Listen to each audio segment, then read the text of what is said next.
עוד פיגוע, הפעם הטרור מכה לרגלי חומות העיר העתיקה שבירושלים. גבר ישראלי נדקר ונפצע בינוני. מפכ"ל המשטרה שהוזעק לזירה טיפל בפצועים.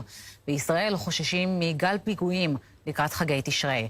אתם איתנו הערב, צבי יחזקאלי בגוש עציון וישי פורט בבית החולים הדסה הר הצופים. קודם התמונות בדיווח של נזי חורי ויוסי אלי.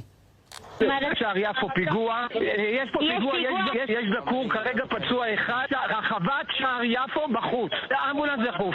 עוד פיגוע דקירה בירושלים, הפעם מחבל, נער בן 17, שירד מאוטובוס בתחנה סמוכה לשער יפו, והחל לארוב ליהודים. בשלב מסוים הוא הבחין בגבר בשנות ה-50 לחייו, דקר אותו בגבו ופצע אותו בינוני. לאחר מכן ניסה לדקור עוברים ושבים בשער יפו, וגרם לפציעתו הקלה של אחד הצעירים במקום. פונה אלינו פצוע, אחד בן 56, הפצוע עם פגיעות של דקירות בפלג גוף עליון, פנים, צוואר ויד.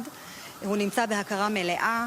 מאבטח של קניון ממילה הסמוך הבחין בנעשה, רץ לכיוון המחבל, זרק את הסכין והצליח לנטרל ולעצור אותו.